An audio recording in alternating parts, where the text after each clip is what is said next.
Boa tarde a todos e todas. Então, nós gostaríamos de agradecer a todos vocês por terem atendido ao nosso convite. Esse é o nosso primeiro encontro, então, com os coordenadores e os técnicos administrativos que nos auxiliam nas secretarias dos programas de pós-graduação. Este evento, então, deve ser o nosso primeiro encontro com vocês este ano, então marca também o início das nossas atividades, né, juntamente com vocês, e é nossa intenção de que seja o primeiro de muitos encontros para que nós possamos juntos ir trabalhando nas dificuldades que temos que enfrentar ao longo do ano. Então, eu gostaria de desejar a todos vocês, a todos nós, um excelente ano de trabalho, que nós tenhamos um ano bem mais sereno do que o último ano. E, rapidamente, eu vou passar a palavra, então, para a professora Tatiana. Vocês já sabem que hoje nós vamos tratar de dois assuntos bastante importantes, né? Com relação ao edital de ingresso e seleção e também a política de ações afirmativas. Então, muito obrigada a todos e eu passo a palavra à professora Tatiana.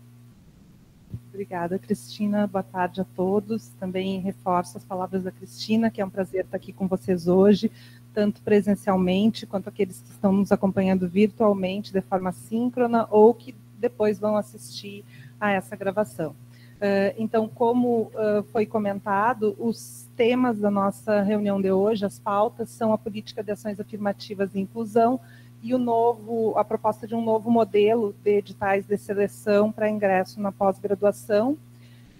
A gente vai iniciar com o primeiro tema, então a política de ações afirmativas e inclusão na pós-graduação, ela só foi aprovada no final de 2021, e essa política ela está completamente alinhada com o plano de desenvolvimento institucional da UFSM, que estabelece no seu desafio 3 a inclusão social como uma das prioridades, um dos desafios a serem contemplados. E essa política, ela estabelece a reserva obrigatória de no mínimo 20% e até 50% do total de vagas ofertadas nos cursos de pós-graduação da UFSM destinados para ações afirmativas, sobre o total de vagas ofertadas em cada ano.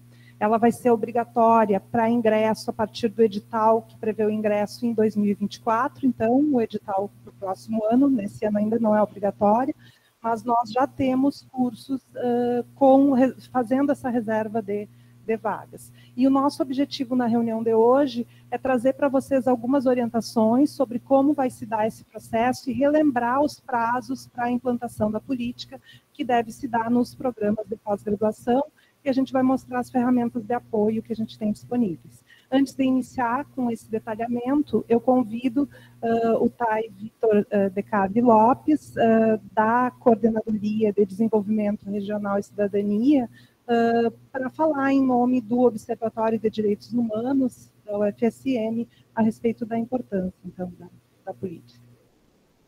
Obrigado, Tatiane. Obrigado, professora Cristina, também. Eu acho essencial a ter reuniões coletivas como essa, realmente para reforçar esse posicionamento institucional da importância das ações afirmativas na pós-graduação, né? Ela foi aprovada recentemente, em 2021, e tem até ano que vem para ser implementada de fato, mas é importante a gente fortalecer esse pensamento que tem que... importância não só porque está uma legislação dizendo isso, mas todos os pós entenderem a necessidade de nós termos as ações afirmativas dentro da universidade para a gente realmente conseguir reverter esse panorama de racismo estrutural que nós temos no nosso país. Uma das grandes deficiências que a gente tem aqui na nossa universidade, mas na maior parte das universidades, em trabalhar as questões étnico-raciais, está também alicerçado no número pequeno de docentes negros que nós temos nas universidades. E a gente tem um número pequeno de docentes negros justamente porque a gente tem um número pequeno de pessoas que são mestres e doutores negras nas universidades. Por conta de todo esse afastamento histórico que as pessoas negras tiveram do ensino superior e dos locais de maior poder aquisitivo, dos locais de maior responsabilidade dentro da academia e fora da academia. Então, a gente tem a política de ações afirmativas nas universidades só no ano de 2012. Então, é muito recente que a gente teve uma lei federal para isso. A UFSM foi antes da lei federal, em 2008 já teve ingresso. A Rosane aqui foi uma das pessoas pioneiras, em cima das pessoas que trabalharam junto ao Afirme, agora junto à CAED, também nessa nova resolução.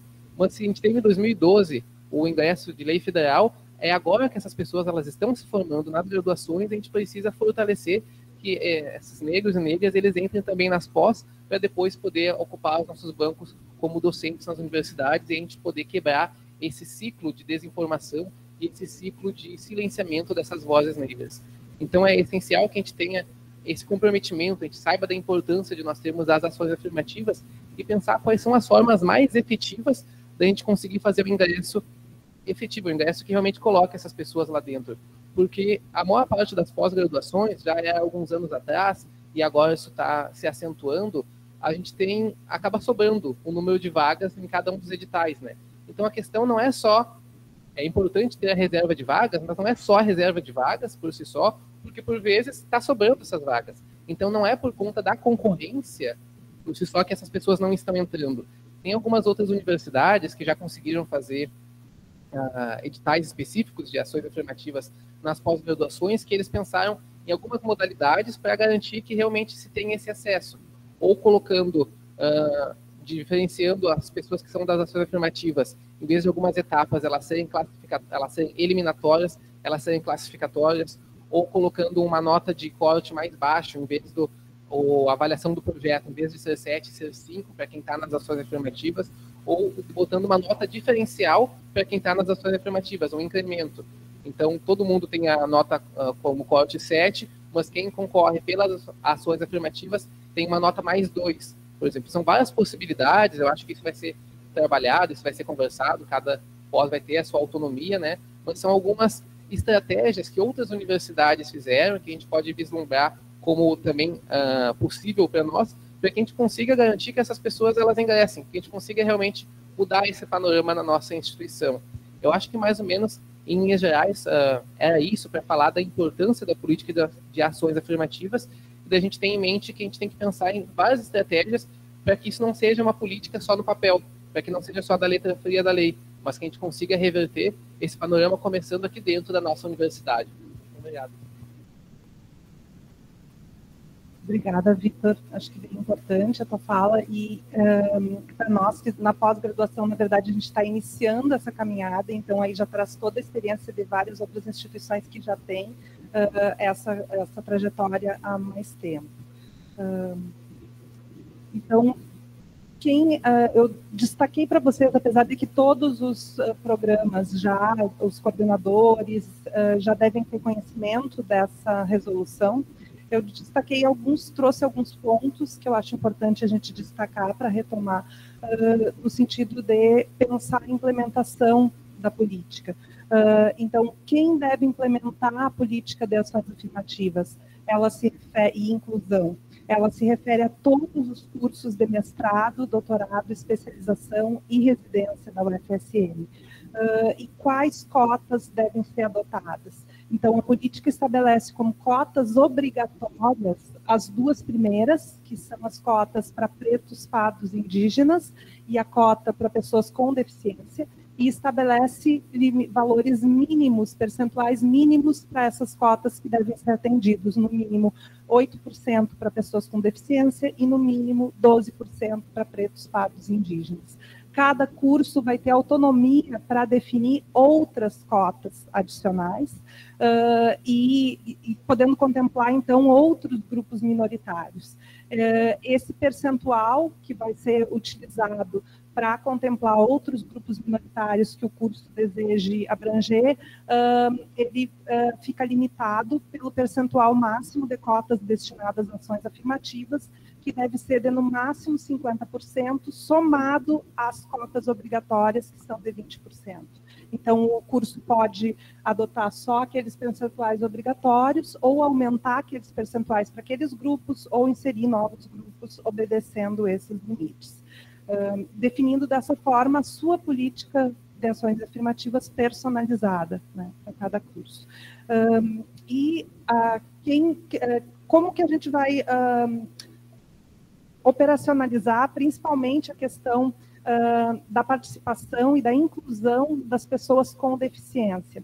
que é um desafio bastante grande. Então, para isso a gente vai contar, então, com o apoio da CAED, e a gente tem a presença hoje da Fabiane, como chefe da subdivisão de acessibilidade da CAED, que vai ser responsável por dar esse apoio para os candidatos, né, mediante solicitação dos programas. Então, ela vai comentar um pouquinho com vocês sobre a atuação da CAED nesse sentido.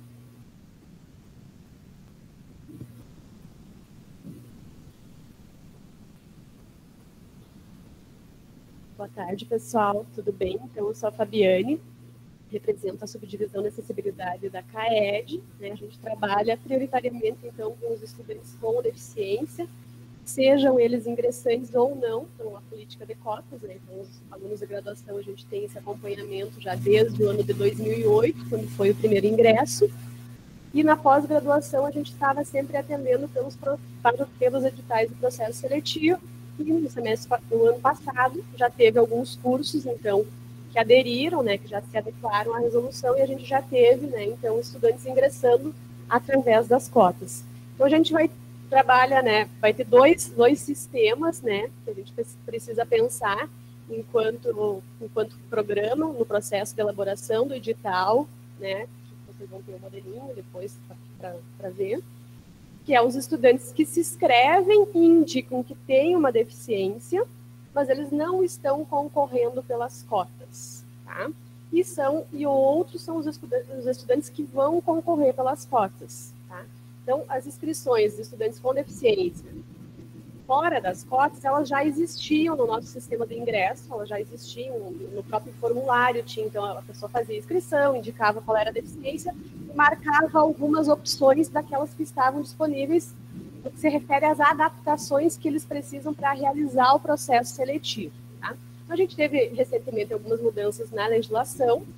Hoje, a pessoa tem o direito de indicar o que ela necessita e não ter opções já pré-determinadas. Então, eu preciso letra ampliada, por exemplo, se eu sou uma pessoa, vou dar alguns exemplos para ficar mais fácil para vocês entenderem. Sou uma pessoa com deficiência visual, baixa visão e preciso letra ampliada. Essa era a opção que tinha lá, fonte ampliada, prova com letra ampliada. O que isso está dizendo para vocês? Nada. Tá? Nada, porque eu posso ser uma pessoa que precisa de letra tamanho 14, Arial, na escrita preta, num papel branco, não um papel de colorido, ou um papel daquelas folhas recicláveis.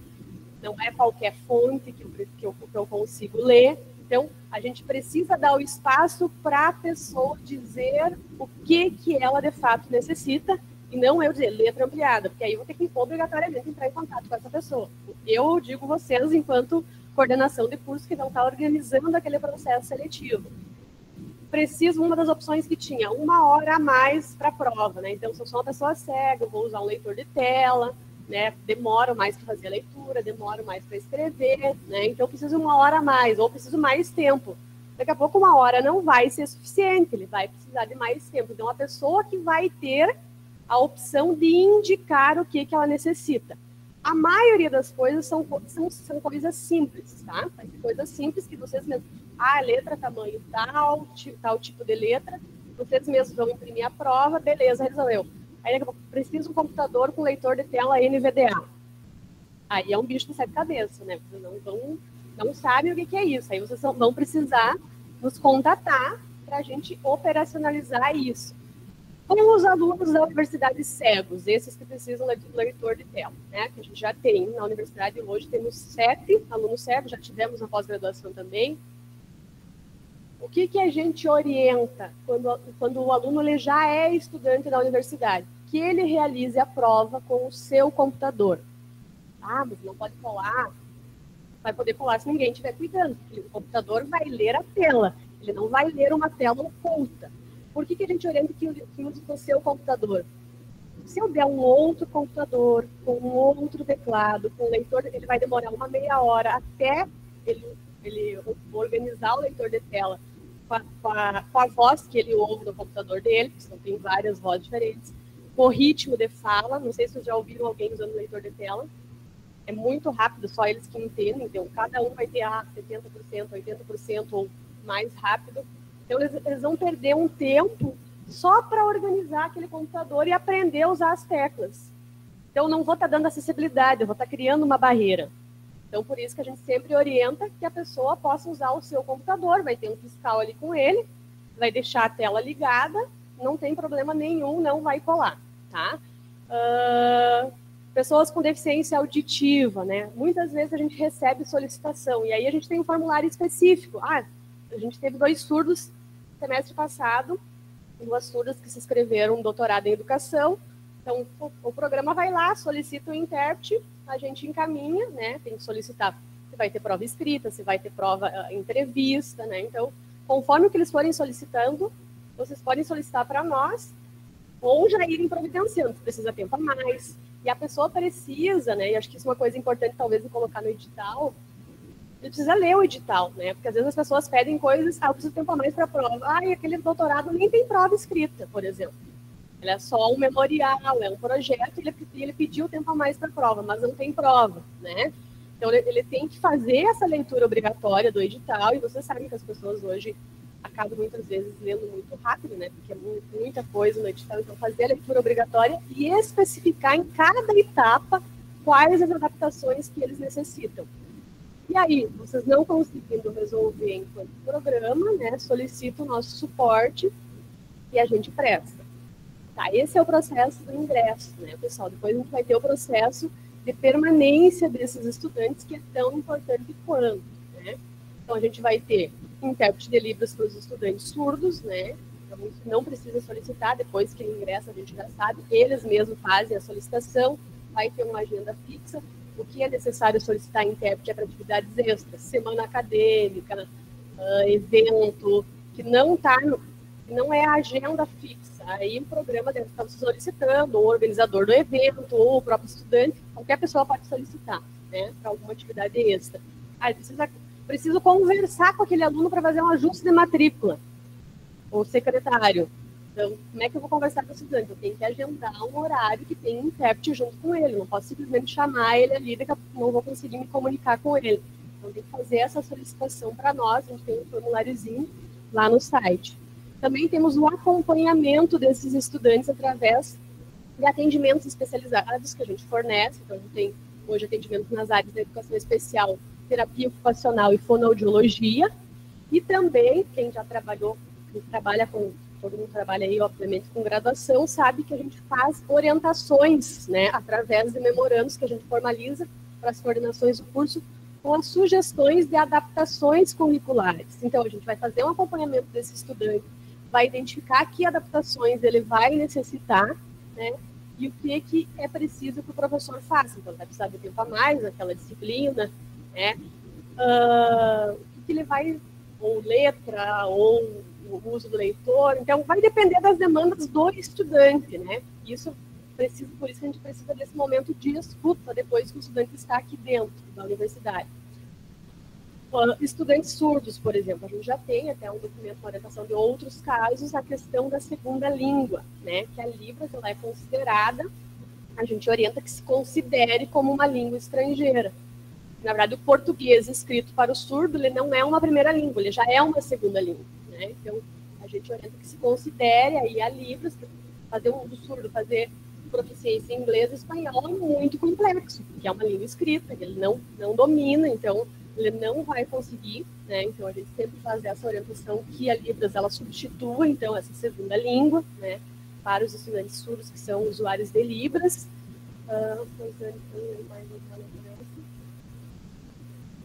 Eu acho que é isso, pessoal. E assim, a gente está disponível, né, para qualquer dúvida que vocês venham a ter. O que acontecia muito em anos anteriores, o pessoal marcar, porque obrigatoriamente ele tem que marcar uma caixinha, se ele possui deficiência ou não se aplica. Então, muitas vezes as pessoas marcavam simplesmente errado, né? Então, a gente já chamou muitos alunos para entrevista e não demandavam, então por isso que é importante ter essa opção agora, que é o que tem, ele vai ter que indicar, né, quais são as demandas que ele possui, e anexar junto nessa indicação uma comprovação. Não posso simplesmente, eu preciso tempo a mais, mas eu não tenho nenhuma comprovação de deficiência, né? Não tenho nenhuma condição especial que justifique isso. Então, precisa justificar, né? E aí a coordenação, na dúvida, pode fazer o contato conosco, depois vão passar instruções para o nosso e-mail, correto, né? E depois tem aí todo o suporte para a permanência desses estudantes, né? Que é o que mais a gente trabalha. Na verdade, a gente trabalha muito pouco no ingresso, né? O ingresso a gente acaba não se envolvendo muito, mas depois na permanência. Nós estamos aí à disposição. Obrigada. Obrigada, Fabiana. A princípio, a gente vai canalizar as dúvidas para o final da reunião para otimizar o tempo, não tem problema. A gente coleta todas as dúvidas e encaminha para vocês. Então, agradeço, Fabiane, pela sua participação, a da Rosane e o apoio de vocês nessas atividades. Então, dando continuidade a alguns outros aspectos que é importante destacar quando a gente discute em relação à implementação da política de ações afirmativas, é que, como existe uma obrigatoriedade de se adotar percentuais mínimos reservados para as vagas de ações afirmativas, é preciso que haja uma definição quem é responsável por fazer essa gestão da reserva de vagas, e a política define que a responsabilidade é do colegiado do curso, o que faz todo sentido, uma vez que é o colegiado que aprova as vagas para o edital de ingresso, então ele já vai aprovar as vagas totais e definir qual o número de vagas destinado a cada uma das cotas. Quanto à base de cálculo para cumprimento dos percentuais das cotas, essa base de cálculo ela é com base no número total de vagas ofertadas no ano acadêmico. Então, no mínimo 20% sobre o total de vagas ofertadas no ano e não em cada edital individual. Então, fica difícil, às vezes, a gente ter a previsão de exatamente quantas vagas o curso vai ofertar no ano, no início daquele ano, ou mesmo no final do ano anterior, quando saem os editais, mas o curso pode ir fazendo essa projeção para cada edital individualmente e, ao final do ano, verificar como ficou no último, na definição da última janela, opção de vagas, verificar como ficou o cumprimento dos percentuais.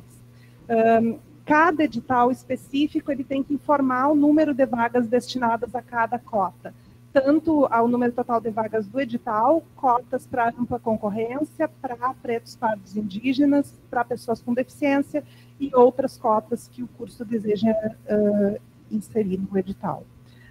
As vagas definidas para ações afirmativas em cada edital, elas podem ser distribuídas de modo geral, como percentuais sobre o total de vagas do edital, ou como percentuais sobre, como número de vagas sobre o total de vagas ofertadas, ou como número de vagas para cada área de concentração ou para cada linha de pesquisa, mas não por orientador.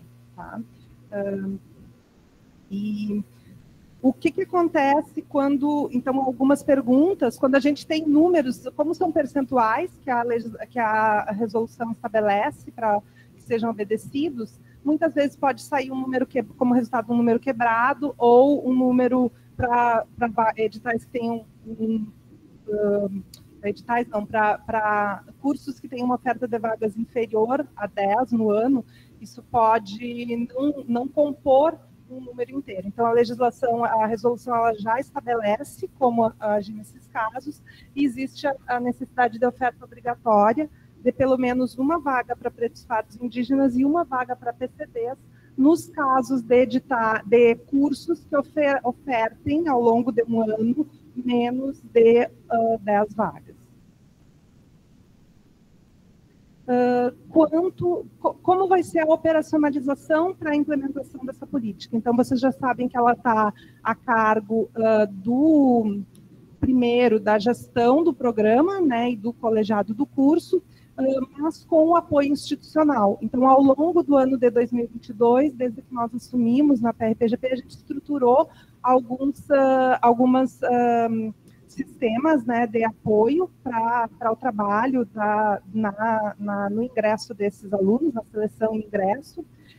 Então, a PRPGP ela vai apoiar o trabalho das coordenações de curso, coordenando o trabalho das comissões de autodeclaração e comissão de acessibilidade, que são as comissões que fazem a verificação da condição declarada pelo candidato. Então, uma vez aprovado no processo seletivo e uma vez que esse candidato tenha feito a confirmação da vaga, ele vai passar por uma entrevista para verificação se ele atende a classificação, as exigências para a classificação naquela vaga em que ele se inscreveu. Tá?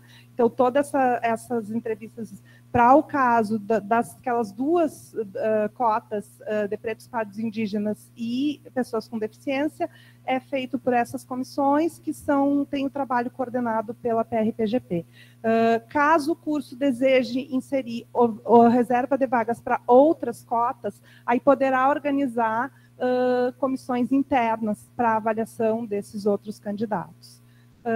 E ainda a gente tem o apoio, como foi mencionado há pouco pela Fabiane, o apoio da CAED para o apoio a candidatos, pessoas com deficiência, né, no processo seletivo. Outro aspecto importante é em relação à permanência. Então, a política ela define também alguns aspectos em relação à permanência. Muitas vezes não é suficiente garantir esses mecanismos de inclusão, mas é também importante pensar em estratégias de permanência desses alunos. E os programas, a política define que os programas devem também instituir, planejar e executar ações e atividades complementares que maximizem a permanência, até mesmo revendo normas de concessão de bolsas, desde que obedecendo também os critérios de mérito e as normas das agências de fomento que concedem as bolsas. Então, é possível reservar as cotas, mas dentro dos alunos cotistas, fazer a classificação também, a avaliação de mérito. Um outro aspecto que nós nos preocupamos em tratar, para fornecer o apoio para vocês, é em relação ao cálculo do número de vagas que deve ser reservado ao longo do ano, e, enfim, em cada edital. Então, vocês viram aquela questão dos percentuais, ele pode dar margem a dúvidas ou erros de cálculo quando a gente tem números quebrados. Então, nós trabalhamos junto com a Proplan desenvolveu para nós uma ferramenta de cálculo das vagas para cotas, que é personalizada, vai estar disponível online para cada programa de pós-graduação, onde o programa vai poder, vamos ver se eu mostro para vocês aqui, ficou um pouquinho pequena, eu vou abrir depois ela maior, alimentar só com o número de vagas, os percentuais que ele decide ofertar para cada cota, e embaixo já sai ali o número de vagas total, né, do edital, por exemplo, os percentuais, e embaixo sai o número de vagas destinadas para cada cota. Vou só fazer uma simulação aqui com vocês. Na verdade, depois a gente envia o link, acho que agora ficou bem melhor. Aqui é a planilha da engenharia florestal. Por exemplo, a gente pode primeiro definir os percentuais. Se eu vou querer ofertar 8%, por exemplo, para PCD, não é possível. Então, a ferramenta ela é interessante porque ela já está com travas para que não sejam escolhidas opções que não estão amparadas na legislação. Então, se vocês utilizarem a ferramenta, ela vai estar dando resultados que vão estar de acordo com a resolução. Então, para PCD, não é possível escolher opções de menos de 8%, mas se eu quiser, por exemplo, colocar um percentual superior para PCD, por uma política do curso, é possível. Para pessoas, pretos, pardos, indígenas, o mínimo é 12%, mas posso também colocar um percentual maior. Aqui digito, então, qual o número de vagas totais que o curso vai ofertar. Vou fazer uma simulação com 50, por exemplo, e aqui embaixo já sai quantas vagas eu tenho que ofertar para cada uma das cotas, né? Aqui tem 3% ainda, OC seriam outras cotas, se o curso quiser ofertar outras cotas, ou ele pode também definir como 0 o percentual para outras cotas, e aí ele vai ter, dessas 50 vagas, 5 vão ser para pessoas com deficiência, 8 para pretos, pardos, indígenas e o restante para ampla concorrência. Tá? Acho que esses os principais aspectos. A gente pode colocar aqui também um número inferior a 10, por exemplo, 6. e aí ele já está com as travas em relação a que para números menores que 10, a gente tem que ter no mínimo uma vaga para cada uma das cotas. Então, com isso a gente encerra essa primeira parte da reunião.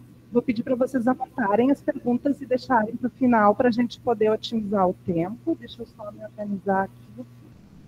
E aí passamos para o nosso próximo tema, que é a respeito do edital de seleção. Então, para ingresso na pós-graduação, o modelo que nós utilizamos atualmente de edital de seleção para ingresso na pós-graduação é o modelo de editais semestrais. Então, a gente tem classicamente um edital para ingresso no primeiro semestre e outro para ingresso no segundo semestre letivo. Entretanto, nos últimos tempos, nós temos visualizado um cenário bastante desafiador em relação às inscrições nos processos seletivos. A busca de candidatos para pós-graduação, a busca por cursos de pós-graduação tem caído bastante.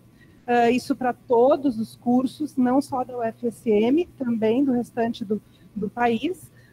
A demanda, ela tem se apresentado de forma esparsa ao longo do tempo, então, devido aos atrasos nos calendários acadêmicos de graduação das diversas instituições, as datas de formatura não coincidem muitas vezes com as datas dos processos seletivos, e algumas tentativas que nós fizemos ao longo do último ano e no início desse ano para tentar atacar esses problemas, e que passaram pela publicação de editais suplementares, muitas vezes publicados de forma intempestiva e acelerada, para poder dar tempo para o ingresso no mesmo semestre, assim como a última tentativa que fizemos, que foi de supressão da cobrança do taxa de inscrição, nesse último edital, elas tiveram uma baixa efetividade. Além disso, a gente observa também no cenário externo que existem, muitas vezes, possibilidade de que os cursos acessem bolsas através de outros editais avulsos, em temática específica, e que muitas vezes não tem sincronia com aquele calendário de ingresso semestral. Por outro lado, recentemente, ao longo do ano passado, nós trabalhamos também na atualização do regimento geral da pós-graduação, estricto sensu da UFSM, que vai passar a se chamar regulamento geral e que já está na Projur, em breve deve ser enviado para o CEP para apreciação, e que aumenta bastante a flexibilidade para a oferta de disciplinas condensadas e flexibiliza outros aspectos relacionados ao regime acadêmico dos programas, dos cursos de pós-graduação. E ainda nós temos, como um cenário interno, a questão a respeito da contabilização do tempo de curso, que normalmente ele era contabilizado por semestres, já temos a possibilidade de contabilizar esse tempo pela data real de ingresso do aluno no curso, e não por semestre. Então, considerando esse cenário, a nossa proposta é pensar em um edital anual único para ingresso na pós-graduação, com 4 janelas de seleção e ingresso. Ele, inclusive, estaria mais alinhado com essa questão da política de ações afirmativas, que estabelece as vagas com base anual, então não que as vagas tenham que ser estabelecidas todas no início do ano, mas elas ficariam todas no mesmo processo de edital. Então, qual seria a ideia desse edital anual único com 4 janelas de seleção e ingresso?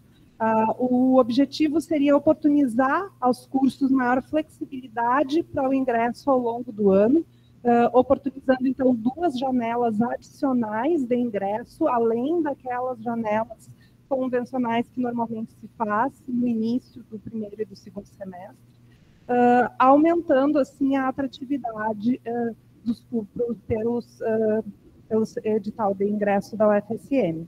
Então, a proposta seria que a gente tenha janelas adicionais para ingresso dos alunos na metade do primeiro semestre, em junho, e na metade do segundo semestre, em novembro. Uma dificuldade que muitas vezes é apontada pelos cursos em relação a esses ingressos fora do início do semestre é em relação às disciplinas. Então, esse aluno que está ingressando fora do início do semestre, ele poderá se matricular em EDT ou em disciplinas condensadas, e aí é importante o curso pensar que estratégias vai usar para tentar atrair mais alunos, já que as entradas, vamos dizer assim, o aparecimento da demanda aparece de forma mais esparsa. Então, se não há uma estratégia de aumentar o número de disciplinas condensadas, né, que tenham possibilidade desse aluno cursar, ou mesmo o aluno pode já iniciar atividades referentes ao desenvolvimento do projeto. Então, a ideia é conferir mais flexibilidade ao processo, ao mesmo tempo que se garante uma certa previsibilidade, para que os candidatos possam se organizar para participação no edital. Então, o que nós vemos como vantagens para esse novo modelo? Uma vantagem seria a redução da burocracia. Então, seria elaborado e publicado um único edital anual com cronograma de seleção de até 4 janelas. Outra vantagem seria a previsibilidade. Então, o edital ele vai estar público ao longo de todo o período do ano. Os alunos já podem se organizar em relação à época que fica mais adequada para concorrer no edital. E as seleções em cada janela elas ocorrem de forma independente. A gente ainda observa como uma outra vantagem a flexibilidade, já que são adicionadas 2 janelas extras de entrada, além daquelas janelas, então a gente vai ter oportunidade de contemplar mais alunos ao longo do tempo, né, que estejam em condições de ingressar. Ainda como vantagem, o curso vai ter autonomia e flexibilidade para definir em quais janelas ele deseja participar do processo seletivo. E a indicação do número de vagas para cada janela, ela ocorre próximo à data de abertura das inscrições daquela janela. Então, o edital ele é publicado bem antes, uma vez ao ano, mas só próximo à data de abertura de cada janela, o curso aprova no colegiado só o número de vagas, obedecendo às cotas. Depois,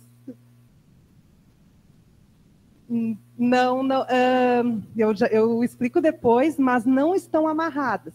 Então, não existe, as vagas não são um total de vagas que é oferecido no início e vai sendo consumido. Por quê? Porque se fosse esse modelo, a gente pode não contemplar, às vezes, oportunidades que surgem de bolsas para o curso e que possibilitam a entrada de mais alunos. Então, antes de cada janela, o curso terá a opção de definir o número de vagas conforme as condições de disponibilidade de orientadores, bolsas, infraestrutura do curso para receber esses alunos. O cronograma previsto para esse edital ele já está incluindo todo o suporte para a atuação das comissões de verificação de candidatos cotistas, então, em todas as janelas, a partir de 2024, mas, de qualquer forma, já comento com vocês que, mesmo antes da obrigatoriedade da implantação da política de ações afirmativas, nós já temos cursos na UFSM que estão implementando a reserva de vagas, e já todo esse suporte que eu mostrei para vocês já está disponível para aqueles cursos que desejem ofertar vagas, inclusive agora, a partir do segundo semestre desse ano. Então, nesse edital, a nossa proposta para o início, para organizar a implantação desse edital único, seria iniciar com um edital piloto agora, em 2023, que será o edital de ingresso no segundo semestre. Então, ao invés dele ter simplesmente aquela janela para ingresso em agosto, a gente já prevê uma segunda janela para ingresso em novembro. E aí eu trouxe aqui um exemplo da proposta, a gente pode compartilhar depois todos os slides e vai mandar as orientações para vocês. Então, aqui eu trouxe a nossa proposta para o calendário desse edital. Então, o edital ele é elaborado uma única vez, aqui um período no início da primeira quinzena de abril, né, para elaboração, aprovação do edital e envio para a PRPGP, do texto do edital, incluindo o cronograma, principalmente o cronograma e a questão das provas, questões relacionadas a esse tema. As vagas, elas são ofertadas mais próximo ao início das inscrições, tanto para a primeira janela quanto para a segunda janela. E as inscrições na primeira janela ocorrem em maio, na segunda janela em agosto. Depois, o período de seleção interna, que é aquele período onde os cursos, as comissões de seleção dos cursos vão estar mais envolvidas, ele vai ser, seria no período de junho para a primeira janela e final de agosto a meados de setembro para a segunda janela.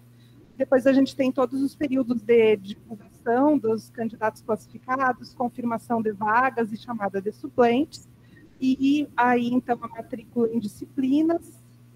Vou só tirar aqui. E em agosto, então, o ingresso na primeira janela e início de novembro, o ingresso na segunda janela. Lembrando que aqui na segunda janela, as vagas elas são indicadas pelo curso até o dia 8 de agosto, então vocês já têm nessa data a chamada de suplentes da janela anterior, já podem se planejar para definir quantas vagas desejam, né, ofertar na próxima janela. E aí, se tudo der certo com esse piloto, a gente já, a partir do edital para ingresso no início de 2024, a gente já adotaria esse modelo de edital único.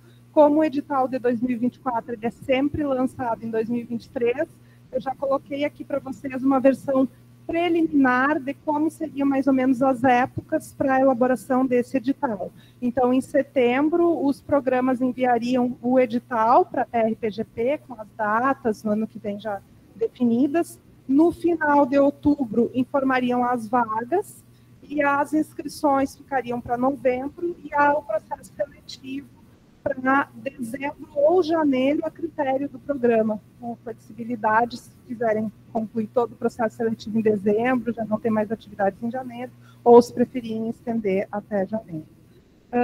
Ainda destaco alguns últimos pontos de características do edital, relembrando que o processo seletivo ele é independente para cada janela. Os suplentes de uma janela eles devem ser chamados antes da abertura das vagas para a próxima janela. E a contagem de tempo dos alunos que ingressam no curso vai se dar pelo mês real de ingresso, não ocasionando problema para aqueles que ingressam no meio do semestre. Mas, faço alguma ressalva, então, esse novo formato de edital, ele se propõe a atacar e tentar resolver ou minimizar as questões relacionadas à baixa procura pelos cursos, aumentar a atratividade dos cursos, mas é claro que ele não vai resolver todos os problemas, então eu gostaria de finalizar lembrando vocês que são necessárias muitas outras ações para aumentar a atratividade dos cursos, e essas ações passam pela divulgação dos editais. A gente tem contado com o apoio da Unidade de Comunicação Integrada, da UFSM, no sentido de preparar material para divulgação e oportunizar a divulgação, inclusive em meios de comunicação externos, da abertura dos editais da pós-graduação. E a Unidade de Comunicação Integrada trabalha mais a divulgação do edital como um todo. Então, o fato da gente ter um edital mais unificado, com datas unificadas, facilita essa questão da divulgação, mas é claro que é importante os cursos também fazerem a sua divulgação mais personalizada, para públicos específicos que tenham maior interesse na temática daquele curso. Então, nesse caso, vocês podem buscar potenciais candidatos interessados, por exemplo, em listas de participantes em eventos promovidos pelo curso, ou mesmo em grupos profissionais que têm interesse de qualificação específica naquela área de atuação do curso, e promover a divulgação do edital para esses grupos. Outros aspectos que são importantes de serem atacados também e pensados pela coordenação dos programas é que, às vezes, os editais de seleção, pelos critérios de complexidade das provas, número de avaliações, não só provas, mas às vezes muitas etapas, acabam dificultando e afugentando candidatos.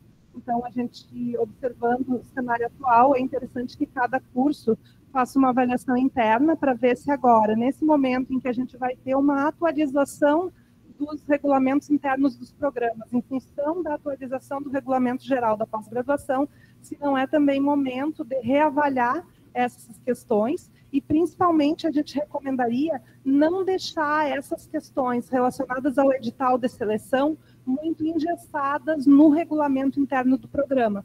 Por quê? O regulamento interno do programa é muito mais difícil e requer mais tempo para ser modificado. E não pode ser desobedecido nos processos seletivos. Então, colocar as diretrizes mínimas de seleção ali, mas outros critérios podem ser definidos em cada edital, pela comissão de seleção, aprovados pelo colegiado. Então, isso vai conferir ao programa maior flexibilidade para adequar o seu processo seletivo ao cenário que a gente está vivendo atualmente, que não se sabe quanto tempo exatamente vai durar. Depois ainda, eu destacaria que a gente tem algumas situações de atualização de normativas, que a CAPES atualmente já não exige mais diplomas de mestrado para ingresso no doutorado, alguns programas ainda têm essa exigência, então é importante avaliar se realmente faz sentido ainda. Não só isso também não basta, então é importante verificar se o curso em si é atrativo. A proposta acadêmico-pedagógica do curso é atrativa para quais candidatos, então todo esse momento de atualização do regulamento, ou mesmo em paralelo, porque existem questões relativas à estrutura pedagógica do curso, que não independem, né, do regulamento, podem ser repensadas e discutidas de forma a tornar o curso mais atrativo para os candidatos que estão agora interessados em fazer o curso. Então, eu finalizo só apresentando a nossa equipe de apoio para a questão de seleção e ingresso na pós-graduação, que é a mesma que trabalha na questão das bolsas, né? Uma equipe reduzida, mas muito eficiente, a Gabriela Malaquias e a Vanessa Bressan, que trabalham no núcleo de seleção e bolsas, junto à coordenadoria de pós-graduação. E aqui a gente tem, recentemente, essa semana, introduzimos o atendimento por WhatsApp, que está disponível, então, para você. Então, fico à disposição para perguntas.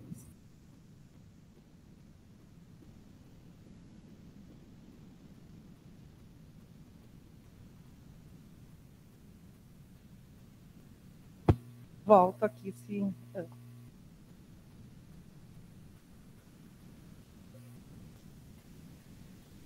Sim, porque tem o pessoal que está online agora, depois quando forem... Oi, aí. Sobre as reservas de vaga para, por exemplo, para baixa renda, tem alguma comissão já para que vá fazer essa avaliação? Não, como não é uma cota obrigatória, né? Então a gente até organizou para um apoio eventual, acho que para o programa de História, né? Sim. Mas aí nós indicamos que cada programa, porque como é avaliação de documentação em relação ao checklist, que é a comissão de cada programa, porque vão haver agora, no momento em que a gente implementar a política para todos os cursos da UFSM, nessa categoria de outras cotas, fora aquelas duas já previstas ali, podem aparecer muitas diferenciadas, então, a princípio, a gente está recomendando que cada curso organize para fazer essa seleção, essa verificação com a comissão de seleção. Sim, eu pergunto mais porque é provável que seja uma das cotas que o pessoal vai nos perguntar, né, na secretaria, mas por questões, assim, de orientar mesmo como avaliar, o que considera, assim, para que essas comissões estejam, de fato, prontas para ver o que é o número de inscrição social, é salário, quem que tem, tipo, capacitação para fazer esse tipo de avaliação, né? Mais nesse sentido. A gente pode organizar uma orientação única de acordo com o critério que a PRAE utiliza depois para a classificação dos estudantes no benefício socioeconômico, dos estudantes BSE. A princípio é essa classificação que eles usam, no caso, para ingresso nos processos seletivos de graduação, e aí a gente pode canalizar e direcionar essa informação para os cursos que desejem. Eu ia sugerir, né, que tivesse já alguma coisa meio pré-pronta com relação a isso. porque vão surgir várias dúvidas, né? O que vale de comprovação de renda, o que não vale, quem é núcleo familiar, como que é a renda per capita, o que é renda... Então, essas coisas com certeza vão aparecer, né? Certo, obrigada. Imagina, obrigada.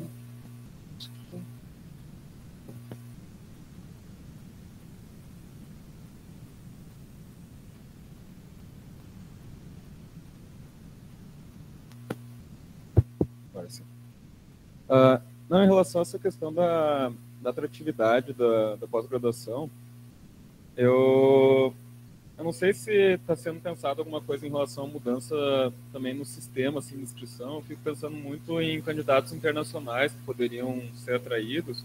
E assim, algumas vezes durante os últimos anos aí, eu até me prestei aí tentar fazer uma inscrição, né, para ver como é que seria o processo para um candidato, por exemplo, que não tem conhecimento sobre o funcionamento das coisas no Brasil, né?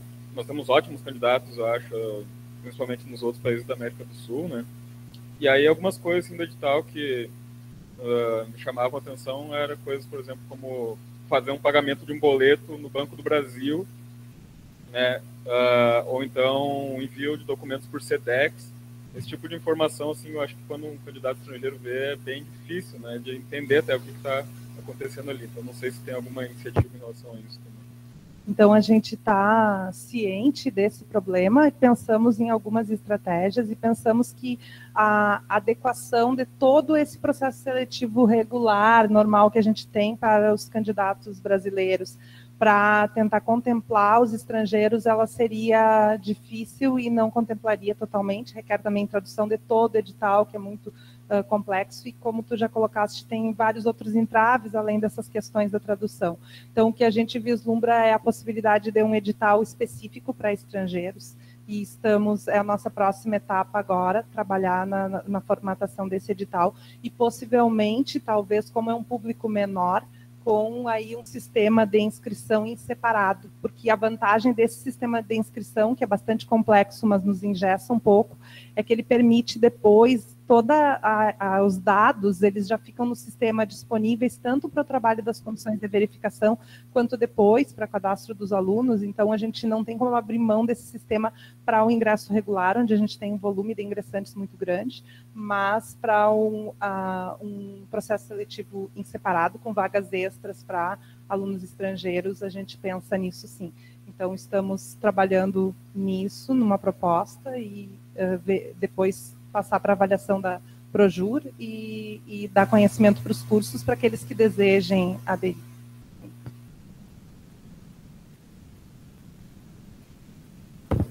Mais alguma pergunta? Tem alguma no chat?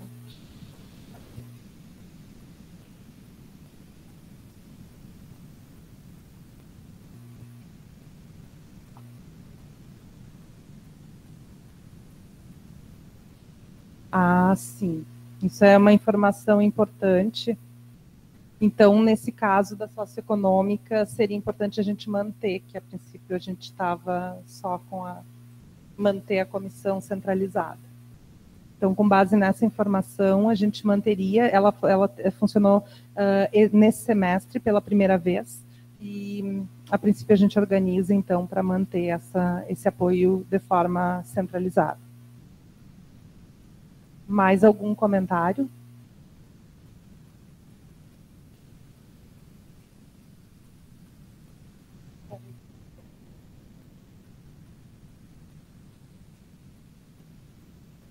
Eu vou...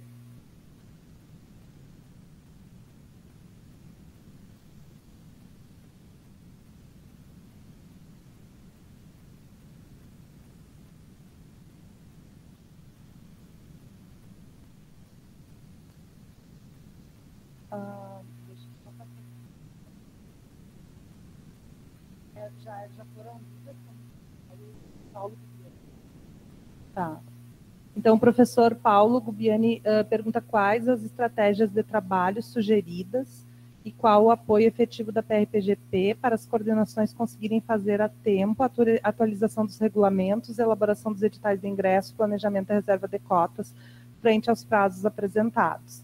Na verdade, o O edital de ingresso, planejamento da reserva de cotas, ele deve ocorrer ali na primeira quinzena de abril, até o dia 14 de abril. Tinha uma outra pergunta falando da preocupação com prazo de 3 de abril, seria a partir de 3 até 14 de abril. O prazo para atualização dos regulamentos internos, ele vai bem mais num horizonte a longo prazo, porque no início de abril nós não vamos ter nem o novo regulamento geral da pós-graduação aprovado ainda, porque ele ainda não foi para o CEP e não vai entrar nessa reunião de março.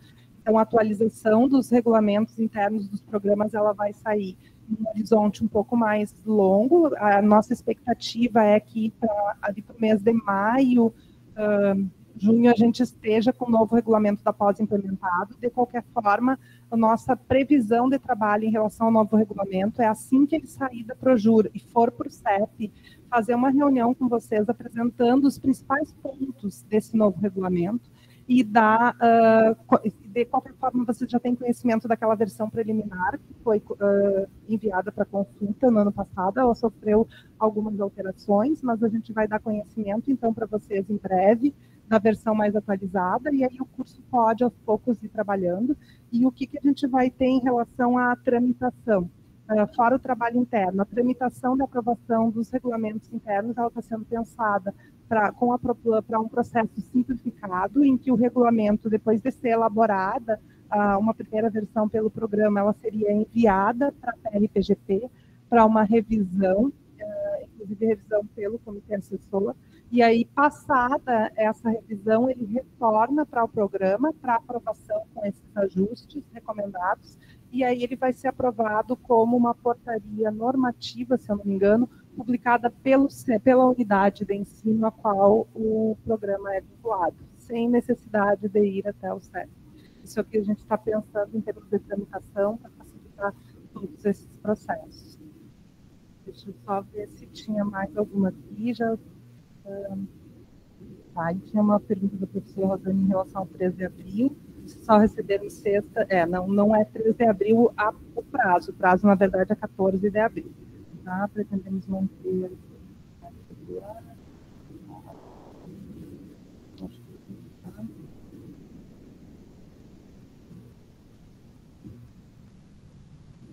Esses são detalhes aí do curso, sim, aí cada programa define as suas normas internas. Então, a Rony, que tinha... Pode.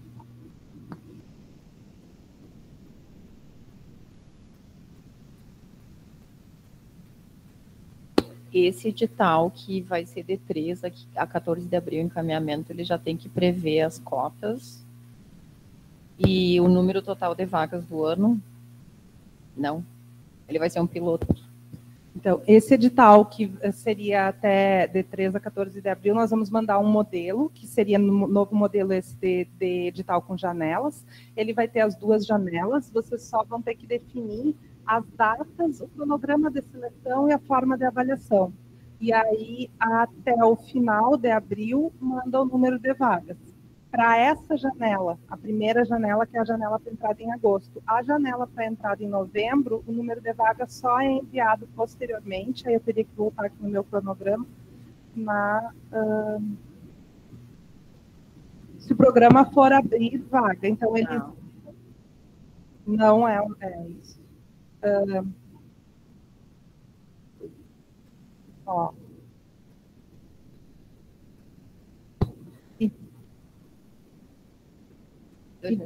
Então, as vagas para o edital para ingresso em agosto são enviadas, o número de vagas até 26 de abril, e as vagas para quem quiser concorrer, abrir vagas na segunda janela, até dia 8 de agosto.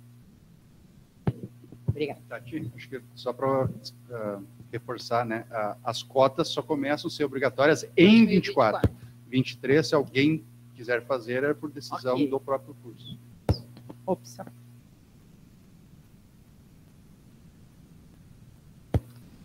Mais alguma pergunta?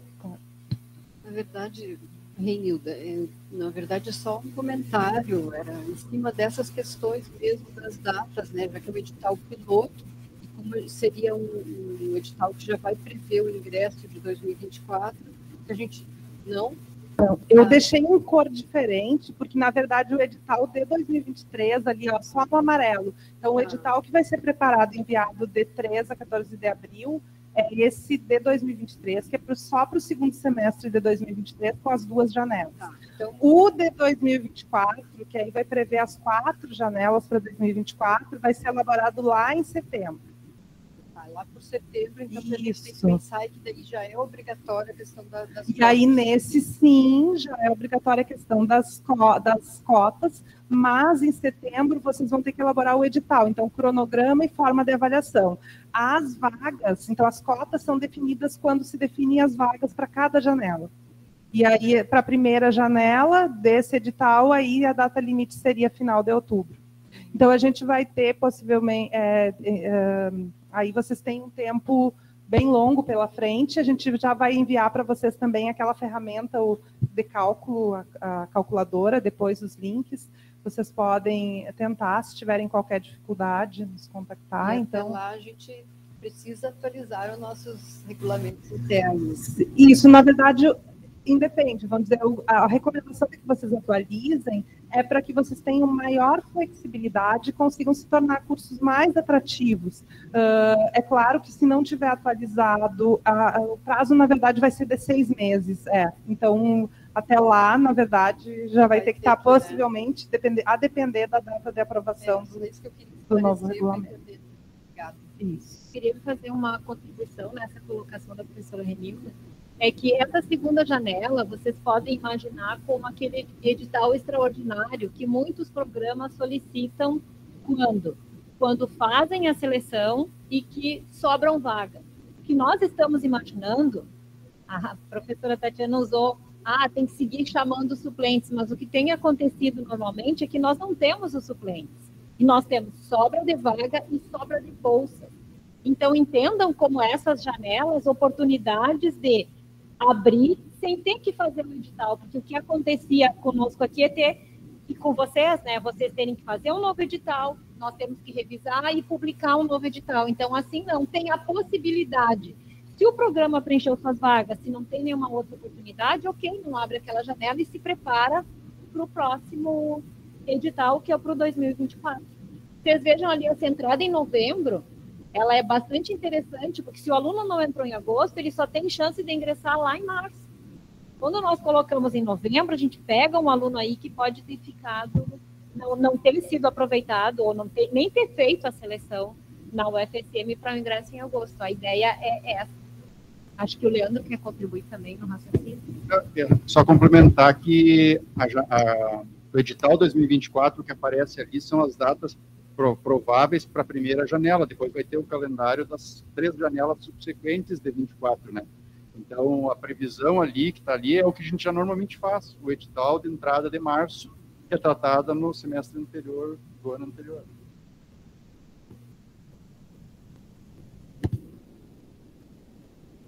Mais alguma questão? Vou ver se tem aqui mais alguma na sala.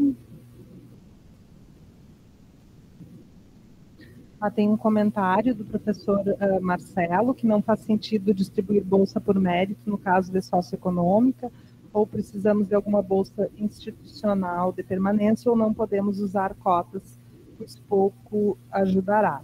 Na verdade, esse é um desafio bem grande, essa questão da permanência dos alunos de pós-graduação, até porque, no caso da graduação, existe todo um sistema de financiamento pensado para dar suporte ao aluno de graduação, o PNAES, e na pós-graduação a gente não tem uma linha de financiamento específica para suporte a esses alunos. Essa é uma discussão bastante, que está bastante ativa nos grupos de pró-reitores, a necessidade de se pressionar para que exista uma linha de financiamento. O nosso cenário atual de cortes no orçamento das instituições de ensino superior, eles inviabilizam a gente pensar com recursos próprios nessas propostas de financiamento de bolsa própria. Então, poderia ser uma estratégia do curso, mas não acho que talvez ali, no caso do professor que o professor Marcelo cita, não o mérito, reserva de vagas para alunos com condição socioeconômica e dentro daqueles ranquear por mérito, né? em separado. Aí acho que contemplaria. Não sei se alguma outra questão.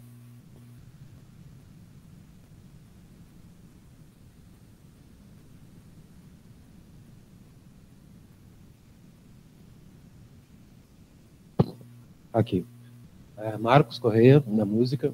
Na verdade, é um pedido. Assim, há como reconsiderar o período de 13 a 14 de abril ali, mais uma semana, de pensar pelo menos sobre isso, porque no nosso curso lá nós estamos reorganizando o colegiado, isso ainda vai ser feito na sexta-feira, e aí vai ser pedido portarias, então tem ainda uma indefinição, inclusive, de orientador, de corpo docente. Então ajudaria muito se houvesse pelo menos mais uma semana, ou que esse calendário todo andasse uma semana para frente, ajudaria na confecção do edital e ajudaria, inclusive, na divulgação que a gente precisa fazer em outros centros para conseguir alunos, né? Ou pelo menos mais alunos. Eu tenho receio que até 14 ali vai ficar bem apertadinho. A princípio, a gente já utilizou a margem máxima. Porque o problema a gente pode até tentar depois, com calma, fazer um estudo, nós vamos avaliar, então, essa sugestão e ver se é possível. Lembrando que sempre outro ponto que a gente tem que ter bastante cuidado é deixar em um prazo não muito curto para as inscrições, para que após a publicação, ainda mais que vai ser a primeira janela, né, os alunos possam se preparar para a inscrição no processo seletivo. Então, as inscrições ficaram aqui um mês. Então, no momento que a gente amplia aqui, a gente encurta aqui. E aí, talvez essa questão de atração de alunos, aí isso que a gente vai ter que avaliar. Sim, porque ficou tudo muito... quer dizer, faz o edital, na confecção do edital, na verdade, a gente tem ali 1 mês, 2 meses, para conseguir divulgar e conseguir mais alunos, conseguir fazer tudo isso. Mas a minha preocupação nesse momento é realmente só a questão do edital. Se tivesse, não digo mais uma semana, mas talvez alguns diazinhos a mais. Nós vamos avaliar. Tá bem. E, de qualquer forma, já sabendo mais ou menos essa orientação, e nós já vamos divulgar para vocês, enviar em breve esse cronograma e os detalhes, vocês já podem iniciar uma divulgação no mês, indicando o mês em que vão ser abertas as inscrições. Isso. Né? Já sim. Tá bem, obrigado. Mais alguma pergunta? Desculpe, Cristian. Não, primeiro eu queria... Sou o professor Cristian, né? Eu me apresentei antes do TG de Diversidade Animal. E, assim, a primeira coisa é que também nós estamos passando por eleição do colegiado na próxima semana, então acho que também aquele calendário ali ficaria bem apertado para a gente. Se pudesse, pelo menos, colocar mais alguns dias, já facilitaria bastante. Mas o que eu ia falar também em relação a essa questão da permanência dos alunos que entram por esses editais específicos, eu acho que é bem desafiador assim, essa questão, e a gente já teve alguns alunos do PPG que entraram pelo edital regular e que acabaram desistindo do curso, então tendo um desempenho bem difícil, assim, né, tiveram dificuldade para acompanhar, mesmo tendo bolsa e tudo mais.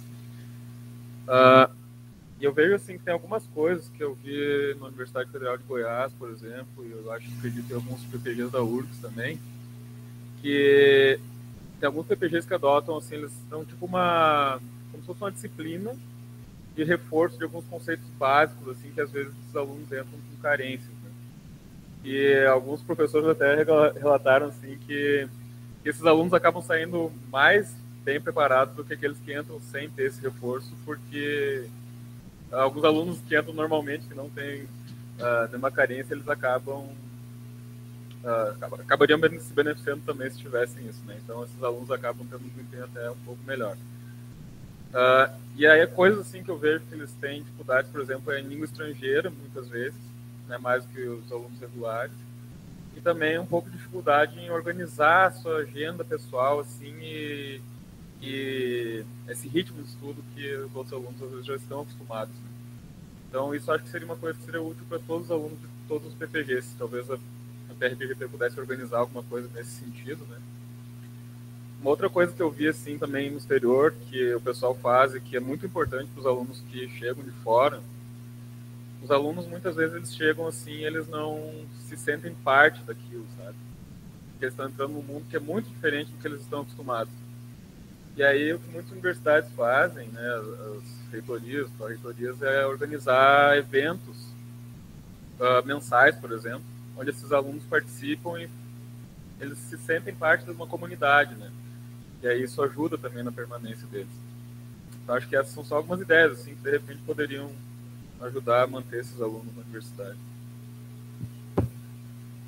Obrigada, professor Christian, por compartilhar. Acho que a primeira sugestão é bem, fica bem dentro da autonomia de cada programa, de desenvolver as suas estratégias, e aí está dentro também alinhado com aquela questão que eu comentei antes, de cada programa rever as suas estratégias acadêmico-pedagógicas para tornar o curso mais atrativo e talvez até se preparar para receber, então, esses alunos.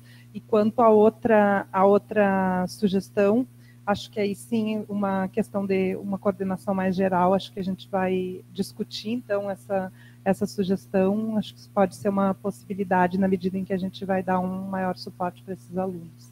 Obrigada. Mais algum? A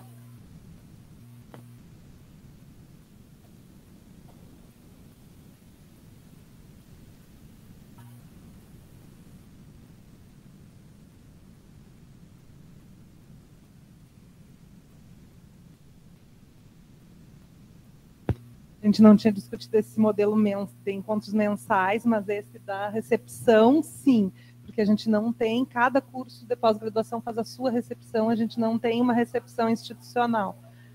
Ainda não conseguimos, não tivemos perna para isso. E talvez até, na verdade, eu vejo que às vezes a calorada da pós, às vezes ela poderia ser mais interessante se ela fosse feita por unidades de ensino, já que tem similaridade, peculiaridades, né, afeitas à área de conhecimento daqueles programas. O Leandro, tu ia...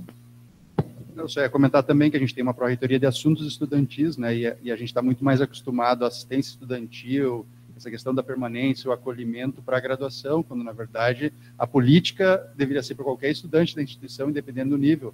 Então, a gente já está se articulando com a PRAE nesse sentido, né, Tati, e passar também um pouco, vamos dizer assim, não digo a responsabilidade, mas a expertise, de fato, de acolhimento para quem trata disso ao longo do tempo na instituição.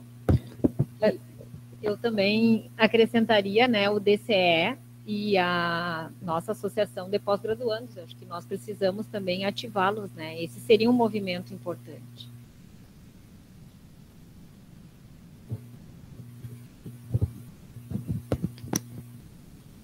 Aqui a professora Rosane comenta que no Centro de Educação eles fazem uma recepção coordenada com a graduação, então já participam. Também seria a ideia de pegar já a experiência do centro que já está fazendo algo de recepção mais voltado para pós-graduação. Mais algum comentário? Então, acho que agradeço a presença de todos. Encerramos a reunião. Espero que seja a primeira de outras que nós vamos ter para discutir juntos, né, os caminhos que a gente quer trilhar para a pós-graduação da UFSM e conseguir qualificar ainda mais os programas. Obrigada pela presença de todos. Ficamos à disposição.